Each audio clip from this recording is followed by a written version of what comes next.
શનિવારે બિરસા મુંડા જયંતિ હતી। 150મી જન્મ જયંતિના નિમિત્તે કાર્યક્રમો ખૂબ બધા થયા, પણ બે કાર્યક્રમોની અને વધારે તો 3 કાર્યક્રમોની ખૂબ ચર્ચા થઈ। પ્રધાનમંત્રી ડેડિયાપાડામાં હતા, એની ચર્ચા તો થવાની જ હતી। પ્રધાનમંત્રીએ ત્યાં જાહેર મંચ પરથી આદિવાસી સમાજ વિશે, બિરસા મુંડા વિશે જે વાત કરી એની ખૂબ ચર્ચા થઈ। અને બીજો કાર્યક્રમ એ થયો નેત્રંગમાં, જ્યાં ચૈત્ર વસાવા અને અનંત પટેલ બંને એક મંચ પર દેખાયા। આદિવાસી શેર એમ નારા લાગ્યા અને ત્યાં જે ભીડ ભેગી થઈ હતી એ જોઈને બધાએ કહ્યું કે આ વિપક્ષની શક્તિ છે, આ આદિવાસીઓની શક્તિ છે।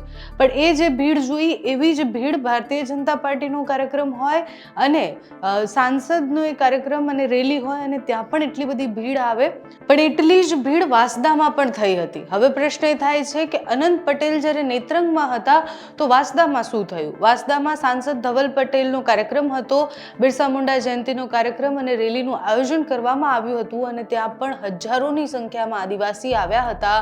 બધા જ લોકોએ બિરસા મુંડાને યાદ કર્યા, એમના વિશે વાત કરી। સાંસદ ધવલ પટેલ પણ મંચ પર હતા અને એના પછી જ્યારે રેલીમાં જઈ રહ્યા હતા ત્યાંથી પણ એ વિડીયો સામે આવ્યા છે કે બહુ જ મોટી સંખ્યામાં આદિવાસીઓ ત્યાં આવ્યા છે।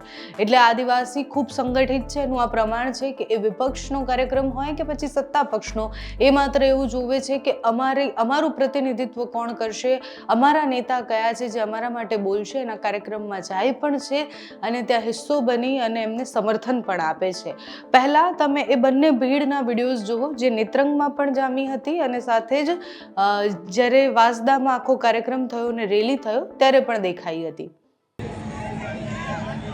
આજે નેત્રંગ ખાતે આપણે બિરસા મુંડાજીની 150મી જન્મ જયંતિ ઉજવવા માટે ભેગા થયા છે, ત્યારે નેત્રંગ ખાતે આપણી વચ્ચે આદિવાસી સમાજના લોકલાડીના નેતાઓ આપણા ડેડિયાપાડાના ધારાસભ્ય શ્રી ચેતરભાઈ વસાવા, આનંદભાઈ વાંસદાના ધારાસભ્ય શ્રી આનંદભાઈ પટેલ સાહેબ તથા શેરખાનભાઈ તથા સૌ આગેવાનો અહીં નેત્રંગ ખાતે ઉપસ્થિત રહ્યા છે।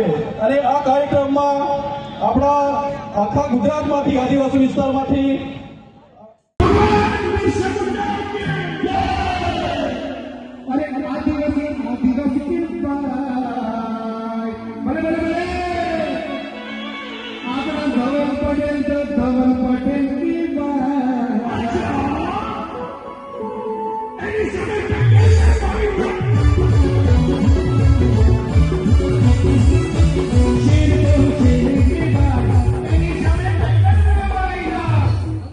આદિવાસી સંગઠિત છે એના બહુ જ બધા ઉદાહરણ છે। એટલે કે મનસુખ વસાવા અને ચૈત્ર વસાવા ભલે કેટલું પણ લડતા હોય, ઝઘડતા હોય, જ્યારે આદિવાસીનો મુદ્દો આવે ત્યારે એક થઈ જાય છે। અનંત પટેલ અને ચૈત્ર વસાવા ભલે અલગ અલગ પક્ષમાં હોય છતાં પણ એક મંચ પર બિરસા મુંડા જયંતિના દિવસે દેખાય છે, એક જ વાત કરે છે, આદિવાસીઓને જગાડવાની વાત છે, આદિવાસીઓ માટે શું આગળ થઈ શકે એની વાત કરતા હોય છે।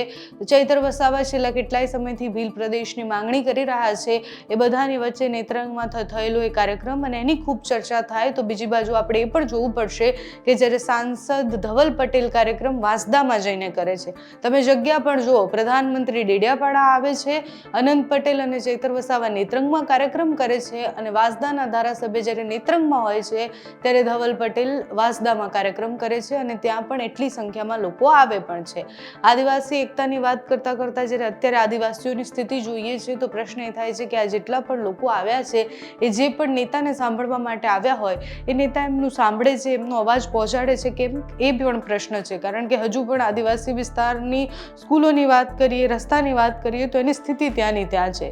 વિપક્ષ કેટલો પણ અવાજ ઉઠાવે, લડવાનો પ્રયાસ કરે, એના પછી પણ આદિવાસી વિસ્તારો સુધી જીવન જરૂરી વસ્તુ નથી પહોંચતી, એ આપણે માનવું પડશે। યોજનાઓ ધીરે ધીરે પહોંચી રહી છે પણ એ આદિવાસી વિસ્તારો અત્યારે જેટલા આપણાથી પાછળ છે, આપણે બધાએ એમને હાથ લાંબો કરી અને આપણા સુધી આપણી રેસ આપણે જ્યાં છીએ ત્યાં સુધી લાવવા પડશે। એના માટે આપણે જ હાથ લાંબો કરવો પડશે। સત્તા પક્ષનો કાર્યક્રમ હોય કે વિપક્ષનો કાર્યક્રમ હોય, આદિવાસી હંમેશા પોતાના નેતા, પોતાના જનપ્રતિનિધિ જાતે પસંદ કરે છે અને એવું બતાવે પણ છે કે અમારા માટે જો તમે ઊભા રહેશો તો અમે પણ તમારા માટે ઊભા રહેશું। તમારું આ વિષય પર શું માનવું છે અમને કમેન્ટ્સમાં જણાવજો। અત્યારે આ વિડીયોમાં બસ આટલું। જો તમે અમને યુટ્યુબ પર જોઈ રહ્યા હોય તો સબસ્ક્રાઇબ કરજો, ફેસબુક પર જોઈ રહ્યા હોય તો ફોલો કરજો, અમારા વિડીયોને લાઇક અને શેર કરજો।